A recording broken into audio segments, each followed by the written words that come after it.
Hello दोस्तों, आज हम बात करेंगे कि सिबिल स्कोर क्या है और सिबिल स्कोर को हम इम्प्रूव कैसे कर सकते हैं, राइट। कैसे उसको बढ़ा सकते हैं। और यहाँ पे समझो तो आपको लोन लेना है या फिर क्रेडिट कार्ड लेना है या फिर आपको कोई भी होम लोन है, पर्सनल लोन है, कोई भी टाइप की आपको लोन लेनी है, ठीक है। तो एक नंबर सबसे आपके लिए इम्पोर्टेंट हो सकता है वो है सिबिल स्कोर। और सिबिल स्कोर क्या होता है, उसको कैसे इम्प्रूव कर सकते हैं, कितना हम उसको स्कोर कितना है जो वो अच्छा कहलाता है, और सिबिल स्कोर कम कैसे होता है, और यहाँ पे सबसे इम्पोर्टेंट है कि उसको हम इम्प्रूव कैसे कर सकते हैं। वो सारी चीज़ें हम यहाँ पे इस वीडियो में समझने वाले हैं। नमस्ते दोस्तों, आप सबका स्वागत है i7 वेंचर्स में। मेरा नाम है तेवत व्यास। दोस्तों, हम यहाँ पे समझने वाले हैं कि सिबिल स्कोर क्या है, और हम यहाँ पे आपको पूरे सरल शब्दों में यहाँ पे आपको समझाएंगे। सिंपल लैंग्वेज में हम यहाँ पे आपको समझाने वाले हैं।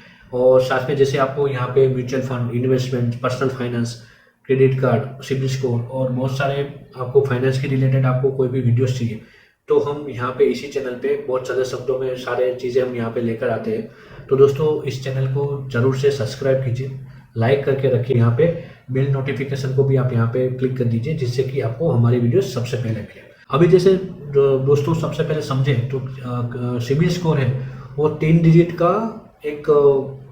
का स्कोर होता है जो आपकी क्रेडिट हिस्ट्री को डिस्प्ले करता है। जैसे सिंपल भाषा में मैं आपको बताऊं तो जो आपका क्रेडिट स्कोर है वो 300 से लेके 900 की रेंज के बीच में हो सकता है, राइट। अब जैसे सिंपल लैंग्वेज में आप यहाँ पे समझो तो आपके पास कोई लोन नहीं है, राइट। आपने कोई क्रेडिट कार्ड नहीं लिया है, उसका कोई पेमेंट आपके पास ड्यू नहीं है, राइट। कोई डेबिट आपके ऊपर तो नहीं बोल रही है, राइट। और कोई आपने पेमेंट, किसी का पेमेंट आपके पास आउटस्टैंडिंग नहीं है। तो आप यहाँ पे समझ के चलो, ये सब जो क्रेडिट रिलेटेड जो बिहेवियर्स होते हैं उसी से आपकी क्रेडिट प्रोफाइल बनती है, राइट। अभी ये सारी चीज़ें इसलिए इफेक्ट करती है क्योंकि आपको नेक्स्ट टाइम कुछ भी आपको चाहिए तो इसी सारी रेंज को रीचेक किया जाएगा बैंक के द्वारा, और उसी के ऊपर आपके क्रेडिट स्कोर के ऊपर आपको लोन डिफाइन हो जाती है, क्रेडिट कार्ड मिल जाता है, और इसके ऊपर आपको बहुत सारे अलग अलग फैसिलिटीज भी मिलती है। जो कि जैसे कोई नेक्स्ट टाइम आप कोई लोन लेने जाते हो तो लोन लेने वाले बैंक्स हैं या फिर कोई अदर पार्टीज है, राइट। तो वो सारी चीज़ें चेक करेगी कि आपके कोई क्रेडिट हिस्ट्री कैसी है, आपने पहले टाइम टू टाइम पेमेंट किया है कि नहीं किया, आपने किसी का लोन आपने पहले लिया और आपने रीपेमेंट कर दिया हो, और फिर आपने उसके ऊपर कोई क्रेडिट नहीं बोल रहा है, राइट। तो वो सारी चीज़ें चेक करने के बाद आपके ऊपर आपको जो लोन चाहिए तो वो लोन सेंक्शन हो जाती है। ये सारी चीज़ें इसलिए क्लियर होती है क्योंकि आपका जो क्रेडिट हिस्ट्री है, आपके अकाउंट हिस्ट्री भी चेक होगी कि आपने टाइम टू टाइम पेमेंट किया है, आपके अकाउंट में कंटिन्यूसली ट्रांजेक्शंस हो रहे हैं, पैसे के आ रहे हैं, पैसे जा रहे हैं, राइट। तो ये सारी चीज़ें चेक होती है और उसके बेसिस पे आपके क्रेडिट स्कोर डिफाइन होगा, और क्रेडिट स्कोर के ऊपर आपको लोन और क्रेडिट कार्ड आपको मिलता है। बहुत जनरली क्वेश्चन होता है कि कितना सिबिल स्कोर गुड होता है। जिसका जनरली सिबिल स्कोर हाई होता है, लोन लेनी है, राइट। तो वो कोई फिक्स नंबर के ऊपर वो आधारित नहीं होता, वो सारी चीज़ें चेक करते हैं कि जैसे आपकी करंट इनकम कितनी है, आप जो कंपनी में काम कर रहे हो वो कंपनी कौन सी है, राइट। आपके ऊपर कोई एक्सिस्टिंग लोन तो चल नहीं रही है ना, और तो ये, और ऊपर से आपकी रीपेमेंट हिस्ट्री और ये सारी चीज़ें चेक होती है। रीपेमेंट हिस्ट्री चेक होती है, क्रेडिट हिस्ट्री चेक होती है, ऊपर आपकी जो एलिजिबिलिटी क्राइटेरिया चेक होता है। जैसे आपकी सैलरी के बेस पे आपको लोन नहीं, उतना मैक्सिमम लोन नहीं मिल सकता, तो कहाँ तक आपको लोन मिल सकता है, वो सारी चीज़ें चेक होती है। तो वो सब आप जो प्रॉपर मेंटेन कर रहे हो तो उसके लिए आपका जो क्रेडिट स्कोर है वो 900 का स्कोर वो गारंटीड लोन आपको दे सकता है। जैसे आपके स्कोर 900 है तो डेफिनेटली कि आपको लोन मिल जाएगा। और उसके लिए क्या है, ये सारे क्राइटेरिया चेक होते हैं, और ये सारे क्राइटेरिया को आप मेंटेन करके रखते हो तो आपका जो स्कोर है वो आपका स्कोर प्लस में रहेगा, यानी कि जितना ज़्यादा होगा स्कोर उतना आपके लिए लोन की गारंटी आपकी बन जाती है। तो 300 से 900 के बीच में होता है, राइट। अभी जनरली 700 से 900 के बीच में जो आपका सिबिल स्कोर है तो डेफिनेटली कि आपको लोन मिल जाएगी, क्रेडिट कार्ड मिल जाएगा। तो आपको एक लिमिट भी एक अच्छी मिल जाती है। तो मैं लिमिट की बात ही कर रहा था कि आपको एक प्रॉपर अच्छी लिमिट मिल जाएगी क्रेडिट कार्ड के अंदर। और जो लोन लेना चाहते हो तो आपको सिबिल स्कोर 7 से 900 के बीच में है तो आपको आपकी सैलरी के बेस पे जितनी मैक्सिमम आपको लोन मिल सकती है, पॉसिबिलिटीज होगी उतनी लोन यहाँ पे आपको मिल जाएगी। सिबिल स्कोर कैसे बनता है, राइट। तो यहाँ पे एक और क्वेश्चन आता है कि सिबिल स्कोर बनता कैसे। अब समझे इंपॉर्टेंट पार्ट, ठीक है। अभी यहाँ पे हमें इंपॉर्टेंट पार्ट समझने वाली बात है कि ये हमने बात तो कर ली कि सिबिल स्कोर ये होता है, सिबिल स्कोर इतना होना चाहिए जिससे आपको लोन मिल जाती है, बट ये इम्प्रूव कैसे होता है। तो ये समझने के लिए हम देखें तो सबसे पहले आता है आपकी पेमेंट हिस्ट्री, राइट। आपके अकाउंट के अंदर आपकी सारी चीज़ें चेक होगी, लोन चेक होगी, जैसे आपने पहले कोई लोन ली थी उसका रीपेमेंट आपने कैसे किया था, आपने क्रेडिट कार्ड है आपके पास तो क्रेडिट कार्ड का पेमेंट आप कैसे कर रहे हो, उसके बाद आपके जो अकाउंट ट्रांजेक्शन्स होते हैं, राइट, तो उसमें आपका पेमेंट का कैसे यहाँ पे ट्रांजेक्शन्स होते हैं, राइट। तो वो सारी चीज़ें इंपॉर्टेंट होती है ये सारे क्राइटेरिया को चेक करने के लिए। तो यहाँ पे आपकी पेमेंट हिस्ट्री आपकी सही रहेगी तो आपको डेफिनेटली कि आपका स्कोर यहाँ पे बढ़ेगा। दूसरी चीज़ की क्रेडिट का यूटिलाइजेशन कैसे, जैसे मैंने लास्ट वीडियो में मैंने आपको बताया था कि क्रेडिट का यूटिलाइजेशन जितना कम होगा उतना यहाँ पे स्कोर आपका बढ़ेगा। जैसे समझो कि आपकी 1 लाख की लिमिट है और आपने यहाँ पे 10-20 हज़ार का ही आप परचेस करें और उसका पेमेंट आप नेक्स्ट बिलिंग साइकिल पे कर देते हो, राइट, तो आपका क्रेडिट स्कोर डेफिनेटली कि आपका क्रेडिट स्कोर यहाँ पे प्लस होने वाला है। तो जितना आप क्रेडिट यूटिलाइजेशन कम करोगे, राइट, जितना आप क्रेडिट कार्ड का यूज़ कम करोगे उतना आपका क्रेडिट स्कोर यहाँ पे बढ़ता है। दूसरा है कि उसकी क्रेडिट हिस्ट्री भी चेक होगी, जैसे आपने क्रेडिट कार्ड का पेमेंट किया तो आपकी क्रेडिट हिस्ट्री कितनी एस्टेब्लिश हो रही है, आप कितना यूज़ कर रहे हो, वो चेक डेफिनेटली यहाँ पे होता है। उसके बाद क्रेडिट मिक्स होता है, बहुत सारे अलग अलग टाइप के क्रेडिट हो जाएंगे, जैसे आपने कुछ लोन लिया है या फिर किसी का डेब्ट बाकी है, आपने कोई भी एप्लीकेशन से आपने कुछ पैसे लिए हैं, राइट, तो वो भी एक टाइप की लोन होगी, तो वो सारी चीज़ें यहाँ पे काउंट होती है। तो जितना हो सके उतना लोन कम लीजिए और जो लोन लिया है तो उसका रीपेमेंट टाइम टू टाइम कीजिए, जिससे कि आपकी क्रेडिट हिस्ट्री यहाँ पे इम्प्रूव हो सके। अभी जैसे बहुत सारी चीज़ें होती है, जैसे आप बार बार सिबिल स्कोर चेक नहीं करते, राइट, तो जितना आप सिबिल स्कोर चेक करते हो उतना सिबिल स्कोर कम होता है।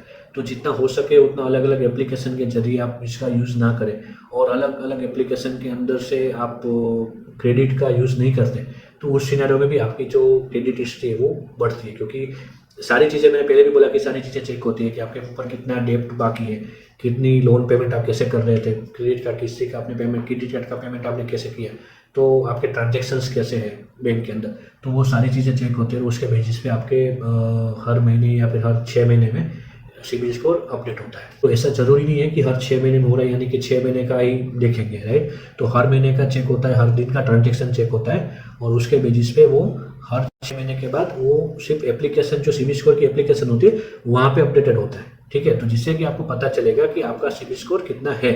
तो वो आप 3 महीने में भी चेक कर सकते हो, 1 साल में भी चेक कर सकते हो, बट जितना आप कम चेक करोगे उतना सिबिल स्कोर आपका बढ़ने वाला है। अभी यहाँ पे एक और चीज़ का यहाँ पे बहुत क्वेश्चंस आते हैं कि सिबिल स्कोर कम क्यों होता है, ठीक है। अभी सिबिल स्कोर कम होने के भी बहुत सारे चांसेस है, तो वो भी हम यहाँ पे डिटेल से समझते हैं। तो सबसे पहले कि आप ईएमआई का पेमेंट लेट करते हो, राइट, जिससे कि आप जो ईएमआई का आपने टाइम टू टाइम पेमेंट नहीं करोगे तो डेफिनेटली है कि आपकी ड्यू डेट चली जाएगी, तो उसके ऊपर आपको इंटरेस्ट भी लगेगा और इंटरेस्ट लगता है तो आपका जो क्रेडिट स्कोर है वो डेफिनेटली यहाँ पे खराब होता है। तो जितना हो सके इतना ईएमआई को आप लेट पेमेंट ना करते हुए आप टाइम टू टाइम पेमेंट कीजिए, तो आपका यहाँ पे सिबिल स्कोर खराब नहीं होगा।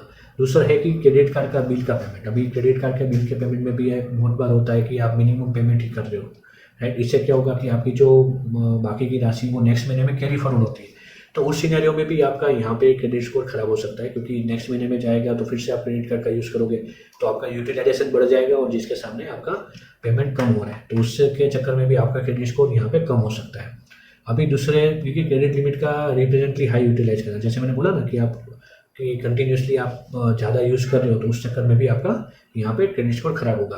अभी उसके बाद पॉइंट आता है मल्टीपल एप्लीकेशन से लोन लेना, राइट, अभी आपने बहुत सारी एप्लीकेशंस मार्केट में चल रही है, इसके अंदर आपने अप्लाई कर दिया है लोन के लिए, तो वो भी आपका बैंक के ट्रांजेक्शन के साथ कनेक्टिंग होता है, तो आपके नंबर के साथ ट्रांजेक्शन होता है, राइट, तो वो सारी चीज़ें सिबिल स्कोर के अंदर काउंट होती है कि आपने कितने एप्लीकेशन के थ्रू लोन लिया है और कितने एप्लीकेशन के थ्रू आप यहाँ पे डेब्ट लेके बैठे हुए हो और आपका उसका पेमेंट भी कैसे करें, वो सारी चीज़ें ट्रैक होती है, तो उसके चक्कर में भी आपका क्रेडिट स्कोर है वो खराब हो जाता है। अभी दूसरा है कि लोन डिफॉल्ट करना, यानी कि आप लोन पेमेंट नहीं करते और लोन डिफॉल्टर हो जाते हो तो उस सिचुएशन में भी आपका क्रेडिट स्कोर खराब हो जाएगा। उसके बाद है कि अभी जब आपने क्रेडिट रिपोर्ट बन रहा था उस सिचुएशन में आपने प्रॉपर इन्फॉर्मेशन नहीं दी है, राइट, प्रॉपर इन्फॉर्मेशन आपने नहीं दी और आपने कुछ गलत इन्फॉर्मेशन दे दी, उस चक्कर में भी आपका क्रेडिट स्कोर खराब हो जाएगा। तो हर चीज़ चेक करके हर चीज़ मेंटेन करके आपको देनी होगी। अभी क्रेडिट का बिल को अननेसेसरी कैरी फॉरवर्ड करना, जैसे मैंने पहले भी बोला था कि क्रेडिट कार्ड का बिल आप जितना हो सके 1 स्लॉट में ही पूरा कीजिए और जो आप क्रेडिट कार्ड का बिल आप हर महीने कैरी फॉरवर्ड कर रहे हो, तो उस सिचुएशन में भी आपका क्रेडिट लिमिट यहाँ पे आपकी खराब होने वाली है। तो ये सारे सिनेरियोस थे जो मैंने आपको बताया कि उस चक्कर में आप जो ये सारी गलतियाँ आप करते हो तो डेफिनेटली है कि आपका क्रेडिट स्कोर यहाँ पे खराब होने वाला है। तो वो सिनेरियो को आप इग्नोर कीजिए। आप जितना हो सके इन सब से बचकर आप proper time to time payment करोगे, टाइम टू टाइम ट्रांजेक्शन करोगे, तो आपका क्रेडिट स्कोर अच्छा हो जाएगा। तो ये सिनेरियो में आपको यहाँ पे देखना होगा। अभी देखते हैं कि कैसे इंप्रूव करें, राइट। अभी यहाँ पे हमारा नेक्स्ट टॉपिक रहेगा कि हम क्रेडिट कार्ड को सिबिल स्कोर को हम कैसे यहाँ पे इंप्रूव कर सकते हैं। तो सबसे पहले आता है ईएमआई और क्रेडिट कार्ड का bill time to time payment करना। तो ये सबसे बड़ी चीज़ है। जैसे कि आपने लोन ली है या फिर आपने कोई क्रेडिट कार्ड का यूज़ किया है, तो उसका बिल का पेमेंट आप टाइम टू टाइम करोगे, या फिर उस जैसे क्रेडिट कार्ड का बिल है वो आपने टाइम से पहले पेमेंट कर दिया, तो उससे दो चीज़ होगी। एक तो आपकी क्रेडिट लिमिट बढ़ जाएगी और साथ में आपका सिबिल स्कोर भी बढ़ जाएगा। तो दो चीज़ यहाँ पे आपको मिल रही है। तो डेफिनेटली कि आप उसको टाइम से पहले भरो या फिर टाइम टू टाइम भरो। मैक्सिमम आप टाइम टू टाइम भी भर देते हो तो भी आपका दोनों में आपको यहाँ पे बेनिफिट मिल जाता है। अभी यहाँ पे लोन के सिनेरियो की बात करें तो लोन का जो ईएमआई आता है, ठीक है, उसको आपको उसी डेट को पे करना होता है, या फिर उसी डेट को ऑटो पेमेंट के रूप में भी आप रख दोगे तो वो time to time payment cut हो जाएगा। बट उसके लिए आपके बैंक अकाउंट में उतने पैसे होने चाहिए। जो उतने पैसे नहीं रखोगे और जो आपका ईएमआई बाउंस हो गया तो भी उस सिनेरियो में भी आपका सिबिल स्कोर खराब हो जाएगा, राइट। और ऊपर से आपको चार्जेस लग जाएगा उस दिन का अलग, मतलब हर दिन पे यहाँ पे होम लोन का चार्जेस लगता है, तो वो भी आपको अलग से चार्जेस लग जाएगा, ठीक है। अभी आपको ये जानना है कि यहाँ पे कितना चार्जेस लगेगा, तो आप मुझे कमेंट करके जरूर बताओ कि आपको आपके पास होम लोन है और आपका ईएमआई यहाँ पे बाउंस हो गया है, तो उस सिनेरियो में मैं आपको बताऊंगा कि आपको यहाँ पे कितना हर दिन यहाँ पे चार्ज लग सकता है, ठीक है। तो कुछ भी है तो आप मुझे कमेंट जरूर कीजिए। और दूसरी चीज़ है कि यहाँ पे आप क्रेडिट यूटिलाइजेशन कंट्रोल नहीं कर पा रहे हो, राइट। जैसे कि आपने जो लिमिट दी है वो कंटिन्यूसली आप स्वाइप करते ही जा रहे हो, राइट। तो उस सिचुएशन में भी आपका जो सिबिल स्कोर है वो इम्प्रूव नहीं होगा, वो कम होता जाएगा। बट जो आप प्रॉपर तरीके से यूज़ करते हो, जितना जरूरी है उतना ही पेमेंट कर रहे हो और उसके बेस पे आप टाइम टू टाइम उसका यूटिलाइजेशन कम रख रहे हो, यानी कि आपका 10% 20% के आसपास ही रहता है कंटिन्यूसली, तो उस सिनेरियो में भी आपका सिबिल स्कोर इम्प्रूव हो सकता है।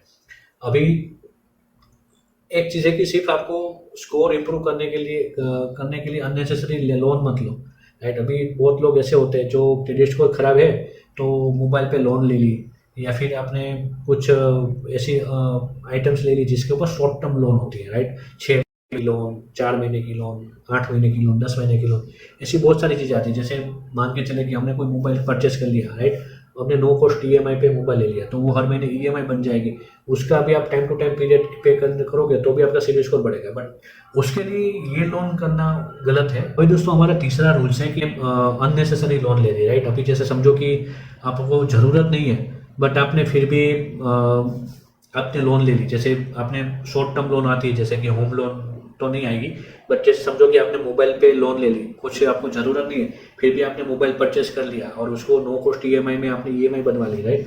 तो उस सिनेरियो में कभी आपकी ईएमआई बाउंस होगी ना, तो आपका सिबिल स्कोर खराब हो जाएगा।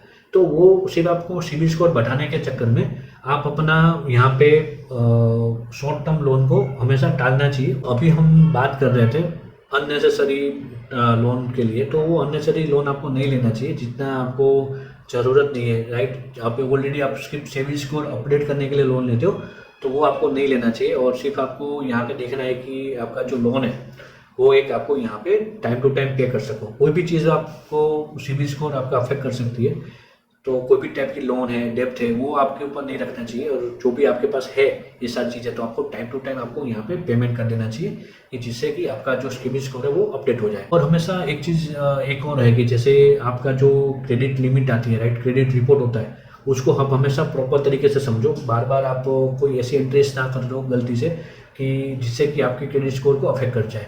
तो हमेशा कभी भी आपका क्रेडिट रिपोर्ट आता है तो आपको हमेशा उसमें चेक करना चाहिए कि कोई ऐसी एंट्रीज तो नहीं है जिससे कि आपको लोन के अंदर के सिबिल स्कोर को अफेक्ट कर रही है, तो वो चीज़ हमेशा आपको देखनी चाहिए। और दूसरा है कि आपका जो कोई पुराना अकाउंट है, राइट, उसको क्लोज करने से पहले भी आप देख लीजिए कि कोई ऐसी कोई इम्पैक्ट आपके ऊपर ना आ जाए जिससे कि आपका सिबिल स्कोर खराब हो जाए। तो कभी भी आप पुराने अकाउंट को क्लोज करवाने चाह रहे हो तो उसको भी आप पहले आप एक बार देख लो कि उसके अंदर कोई ऐसी ट्रांजेक्शन्स हुई है या फिर कोई ऐसी ट्रांजेक्शन होने वाली है बंद करने के टाइम पे कि जिससे कि आपका सिबिल स्कोर खराब हो जाए। तो हमेशा आपको वो सारी चीज़ें देखनी होगी। एक दूसरी चीज़ है कि जो आपका मिनिमम बैलेंस होता है बैंक के अंदर, राइट, वो भी जब आप प्रॉपर तरीके से मेंटेन करोगे तो भी आपका उसके ऊपर चार्जेस नहीं लगेंगे ना, तो आपके सिविल स्कोर पे अफेक्ट नहीं पड़ेगा। अभी समझ लो कि आप मिनिमम बैलेंस भी आप मेंटेन नहीं कर पा रहे हो, राइट, तो उसके ऊपर आपको चार्ज लगेगा ना, तभी भी आपका सिविल स्कोर खराब हो जाएगा। तो ये छोटी से छोटी जो एंट्रीज होती है ना, इन सब के ऊपर आपको ध्यान रखना चाहिए और उसको जितना हो सके उतना टालना चाहिए, जिससे कि आपका सिविल स्कोर पे अफेक्ट ना हो। अभी बहुत सारी चीज़ें, जैसे बहुत सारे लोगों का क्वेश्चन होता है कि क्रेडिट कार्ड से सिविल स्कोर को हम कैसे अप्रूव करें, ठीक है। अभी दोस्तों, अभी आप वीडियो में बने रहिए, क्योंकि यहाँ पे अभी बहुत सारे इंटरेस्टिंग टॉपिक आने वाले हैं, तो आप वीडियोस में बने रहेंगे तो आपको पूरा प्रॉपर तरीके से समझ में आएगा कि आपको सिविल स्कोर कैसे बढ़ा सकते हो और कितने कितने ऐसे ट्रांजेक्शन्स होते हैं जिससे कि आप क्रेडिट स्कोर आपके ऊपर अफेक्ट कर सकता है, ठीक है। तो बहुत लोगों का क्वेश्चन होता है कि क्रेडिट कार्ड से सिविल स्कोर को कैसे इंप्रूव करें। जैसे समझो कि आपकी क्रेडिट लिमिट 1 लाख रुपए की है और आपने 20,000 या 15-20,000 का कोई आपने ट्रांजेक्शन करके परचेस कर लिया, ठीक है। अभी जब इसका बिल पेमेंट का टाइम आएगा, अभी आप उसको प्रॉपर टाइम टू टाइम आपने बिल पेमेंट का डेट आया, उससे पहले ही आपने फुल पेमेंट कर दिया, तो उस सिनेरियो में क्या होगा कि आपकी जो लिमिट है ना, जो क्रेडिट लिमिट है 1 लाख की, वो बढ़ के 1,20,000, 1,50,000 के आसपास वो इंक्रीज होती रहेगी। मतलब वो हर महीने टाइम टू टाइम वो इंक्रीज होने चालू हो जाएगी। और दूसरी बात है कि जो आपने टाइम से पहले पेमेंट कर दिया, तो उससे क्या है कि जो आपकी लिमिट थी वो तुरंत ही 1 लाख से जो 80,000 हुई थी वो तुरंत ही 1 लाख हो जाएगी। और साथ साथ में आपका जो सिबिल स्कोर है वो भी आपका यहाँ पे इम्प्रूव होने के लिए उस महीने में वो ट्रांजेक्शन एंट्री होगी, तो उस महीने में आपका सिबिल स्कोर अपडेट अप होने लग जाएगा। और वो कितना होगा, वो उस सब सिनेरियो पे डिपेंड करता है कि वो आपने कैसे उसका पेमेंट किया, ठीक है। तो वो 1-2 पॉइंट हर महीने प्लस माइनस होता रहता है। तो जितना प्लस होगा हर महीने उतना सिबिल स्कोर आपका एक रेंज के अंदर आपका आ जाएगा। जैसे 700 to 900 के रेंज के बीच में है तो वो एक अच्छा सिबिल स्कोर माना जाता है। और आपको कोई भी लोन लेनी है, क्रेडिट कार्ड को अप्लाई करना है, तो वो आप यहाँ पे उसके बेस पे कर सकते हो। अभी देखो दोस्तों, एक और टॉपिक है यहाँ पे, जैसे कि जो आपका सिबिल स्कोर है, राइट, सिबिल स्कोर को फ्री में चेक करना, राइट। अभी जैसे बहुत सारी एप्लीकेशंस है जिसके जरिए आप यहाँ पे आपका सिबिल स्कोर फ्री में चेक कर सकते हो। तो आपको कुछ महीनों के बाद, यानी कि 6 महीने 8 महीने के बाद या फिर 1 साल के बाद आपको आपका सिबिल स्कोर चेक करते रहना चाहिए। जैसे समझो कि आपको जो भी आपका सिबिल स्कोर है उसको फ्री एप्लीकेशन के जरिए आप चेक कर सकते हो, राइट। तो इसमें बहुत सारी ऐसी एप्लीकेशन है जो गवर्नमेंट बैंक भी यूज़ करती है और बहुत जो आपका सिबिल स्कोर अपडेट करती है, वो एप्लीकेशंस के माध्यम से आप देखिए 6 महीने 8 महीने और 1 साल के बाद आप खुद चेक कर सकते हो कि आपका सिबिल स्कोर कितना है और कितना इम्प्रूव हो सकता है। जैसे आपका सिबिल स्कोर 700 के ऊपर है तो आप डेफिनेटली लेके जा सकते हो। तो उसको कैसे लेके जाना है, तो उसके लिए आपको कोई डेप्ट बाकी है, क्रेडिट कार्ड का बिल बाकी है, तो इस सब को आप मेंटेन करोगे तो वो आपका क्रेडिट स्कोर ऑटोमेटिक 900 तक चला जाएगा। तो वही चीज़ है कि आपको सिबिल स्कोर को आपको चेक करना चाहिए। उसके अंदर आपको आपकी पर्सनल डिटेल खास आपको चेक करनी चाहिए। जो लोन अकाउंट का जो है, लोन अकाउंट, तो लोन अकाउंट चेक करना चाहिए कि कोई और लोन्स आपके नाम पे अलग से तो नहीं बोल रही है, ठीक है। उसके बाद क्रेडिट कार्ड आपने जो लिया है वही क्रेडिट कार्ड उसके अंदर दिख रहा है या फिर कोई और भी क्रेडिट कार्ड दिख रहा है। जैसे हो सकता है कि आपने प्रीवियसली कोई क्रेडिट कार्ड लिया हो और उसका पेमेंट करके आपने छोड़ दिया, बट वो आपके अंदर ध्यान में नहीं है, ठीक है, या फिर उसका कोई बिल बाकी था और आपने ध्यान में नहीं है, तो वो सारी चीज़ें भी आपको चेक करनी चाहिए। उसके बाद आपकी जो पेमेंट हिस्ट्री है वो भी सिबिल स्कोर में आपको दिखाती है कि आपने कौन से महीने में कैसे पेमेंट किया था, राइट। कोई पेमेंट आपका ड्यू नहीं हुआ, कोई ओवर ड्यू नहीं हुआ, कोई ईएमआई आपकी मिस नहीं होगी, वो सारी चीज़ें आपको उसमें से पता चलेगा। तो आपको पेमेंट हिस्ट्री भी आपको चेक करनी चाहिए। उसके बाद आपको आउटस्टैंडिंग पेमेंट वो भी आपको देखना पड़ेगा कि आपका जो आउटस्टैंडिंग अमाउंट है वो यहाँ पे कितना होने वाला है, ठीक है, आपका कितना बाकी है। वो सारी चीज़ें आपको ऑलरेडी एप्लीकेशन के अंदर तो पता चली जाएगी, बट आउटस्टैंडिंग अमाउंट आपके लोन के अंदर भी आपको पता चल जाएगी कि आपका कितना पेमेंट यहाँ पे बाकी था। अभी दूसरा है कि आपको कुछ इंक्वायरीज आपने की थी या फिर आपने कोई इंक्वायरीज करने वाले थे, कोई एप्लीकेशन के माध्यम से लोन लेने वाले थे या फिर कोई आपने क्रेडिट कार्ड लेने वाले थे, तो वो सारी भी आपकी एंट्रीज आपको वहाँ पे दिखेगी जो आपने यहाँ पे अप्लाई किया होगा या फिर आपने कोई क्रेडिट कार्ड लिया है, तो वो सारी चीज़ें आपको वहाँ पे दिखने वाली है। बट सिर्फ यहाँ पे ये चेक करना इसलिए जरूरी है कि यहाँ पे कोई भी चीज़ गलत ना हो और जिससे कि आपके सिबिल स्कोर पे अफेक्ट हो रहा हो, राइट। तो वो सारी चीज़ें देखने के लिए भी आपको क्रेडिट स्कोर को आपको टाइम टू टाइम आपको देखना पड़ेगा, चेक करना पड़ेगा। और ऐसी कोई चीज़ें आ रही है तो आपको बैंक में जाके या फिर आपको जो भी एप्लीकेशन जो भी अफेक्ट कर रही है चीज़ें, उस चीज़ों को कनेक्ट करके आपको इसको रिजोल्यूशन लाना होगा। अभी यहाँ पे एक मिथ की बात कर लेते हैं कि बहुत लोगों को मिसअंडरस्टैंडिंग होती है कि मिथ होता है कि क्रेडिट कार्ड नहीं है तो सिबिल स्कोर ऑटोमेटिकली बढ़ जाएगा, राइट। तो ये सारी चीज़ें गलत है, ये मिथ है कि गलत है कि क्रेडिट कार्ड नहीं है तो सिबिल स्कोर ऑटोमेटिकली नहीं बढ़ता, ठीक है। आप क्रेडिट कार्ड ले रहे हो और उसको प्रॉपर तरीके से यूज़ करोगे तभी आपका क्रेडिट स्कोर इम्प्रूव होगा। बट आपने क्रेडिट कार्ड लेके सिर्फ रख दिया है तो इससे आपका क्रेडिट स्कोर आपका इम्प्रूव नहीं होता। अभी बहुत लोगों को ये भी होता है कि हर महीने क्रेडिट कार्ड को यूज़ करना कंपलसरी होता है, राइट। तो ये भी एक मिथ है। आप उसको हर महीने क्रेडिट कार्ड का यूज़ करना ज़रूरी नहीं है। जब तक आप अपना ज़रूरी ना हो और जब तक आपको कुछ इमरजेंसी ऐसी कोई सिचुएशंस ना आए कि आपको यूज़ करना पड़े तब तक आप यूज़ ना करो, ठीक है। दूसरा है कि क्रेडिट लिमिट बढ़ गई मतलब ज़्यादा स्पेंड करना चाहिए। अभी जैसे बहुत लोगों को ये होता है कि उनकी क्रेडिट लिमिट बढ़ जाती है एक टाइम के बाद, राइट। जैसे 50,000 थी, आपने प्रॉपर तरीके से यूज़ किया और प्रॉपर आपने बिल पेमेंट कर दिया तो उस सिचुएशन में आपकी लिमिट बढ़ जाती है। तो बहुत लोगों को ये होता है कि लिमिट बढ़ गई तो आप अभी और ज़्यादा स्पेंड करोगे, तो राइट, ज़्यादा स्पेंड करना चाहिए। तो ये सारी चीज़ें गलत है, ये सारी चीज़ें मिथ है। आपको ऐसा कुछ नहीं होता।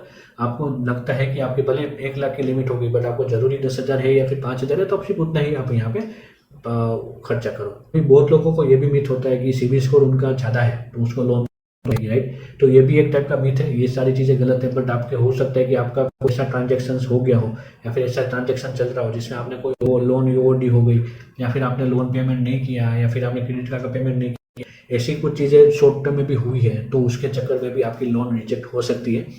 तो ये ज़रूरी नहीं है कि आपका क्रेडिट स्कोर 900 है तो आपको लोन मिल ही जाएगी, राइट। तो ये भी एक मिथ है कि क्रेडिट स्कोर होता है तो लोन गारंटेड है, तो ऐसा कुछ भी नहीं होता। बहुत लोगों को ये भी मिथ होता है कि जो सिबिल स्कोर है वो एक ही दिन में, कि आपने पेमेंट कर दिया तो एक ही दिन में प्लस हो जाएगा। ये भी मिथ है। सिबिल स्कोर को अपडेट होने में 3 से 6 महीने का टाइम लगता है। क्रेडिट कार्ड प्रोफाइल भी है, वो भी तुरंत ही अपडेट नहीं होती, राइट। तो वो हर 3 से 6 महीने के अंदर यहाँ पे सिस्टम्स अपडेट करती है। गवर्नमेंट सिस्टम्स जो चलती है वो अपने ट्रांजेक्शन के मुताबिक वो चेक करती है, तो उसके अंदर भी वो 3 से 6 महीने का टाइम लेती है। तो वो जरूरी नहीं है। पहले ना वो कंटिन्यूसली आपका ट्रांजेक्शन होते रहेंगे ना तो उसके बेसिस पे आपके अपडेट होते हैं। तो यहाँ पे ये जरूरी नहीं है कि आपने ट्रांजेक्शन किया तो तुरंत अपडेट हो जाएगा। जितना कंटिन्यूसली पेमेंट होता रहेगा वो टाइम टू टाइम वो सिबिल स्कोर अपने आप अपडेट होता रहेगा। तो दोस्तों सिबिल स्कोर को लेकर सबसे इम्पोर्टेंट बात है, सिबिल स्कोर के पीछे मत भागो, रिस्पॉन्सिबल फाइनेंशियल बिहेवियर के पीछे भागो। जैसे कि आपने प्रॉपर तरीके से मेंटेन हर चीज़ करके चलोगे ना तो डेफिनेटली है कि आपका सिबिल स्कोर अप रहेगा। आप प्रॉपर तरीके से क्रेडिट कार्ड का भी यूज़ कर पाओगे और सिबिल स्कोर उसके बेसिस पर ऑटोमेटिकली अपडेट होता रहेगा। और एक टाइम आएगा कि जब आपका सिबिल स्कोर 900 के आसपास दिखेगा। तो वो चीज़ें हमेशा कब होती है, जब आप प्रॉपर तरीके से कंसिस्टेंसी के जरिए और डिसिप्लिन के जरिए आप काम करते हो, डिसिप्लिन के जरिए हर सारी चीज़ों को आप यूज़ करते हो, तो आपका ये सारी चीज़ें होने की पॉसिबिलिटीज बढ़ जाती है। टाइम टू टाइम पेमेंट करो, ईएमआई को टाइम टू टाइम पेमेंट करो, कभी भी कोई भी चीज़ों को इग्नोर मत करो पेमेंट के लिए, ट्रांजेक्शन के लिए, ठीक है। और आपको कुछ भी इसके रिगार्डिंग कोई क्वेश्चंस हो दोस्तों तो डेफिनेटली आप मुझे पूछिए, मैं आपके क्वेश्चंस के आंसर देने की पूरी कोशिश करूंगा। इस वीडियो के सिवाय आपको कुछ भी personal finance, SIP, mutual fund, investment, right, किसी के बारे में भी आपको जानना है तो आप मेरे इस चैनल पे मैंने सारे वीडियोस पहले से अपलोड करके रखे, तो आप उस सबको चेकआउट जरूर कीजिए और चेकआउट करके सीखिए और इस वीडियो को भी शेयर कीजिए और चैनल को सब्सक्राइब कर दीजिए जिससे कि आने वाले वीडियोस आपको सबसे पहले मिले। दोस्तों इस वीडियो में इतना ही, आप मिलेंगे नए वीडियोस के अंदर, तब तक जय हिंद, जय भारत।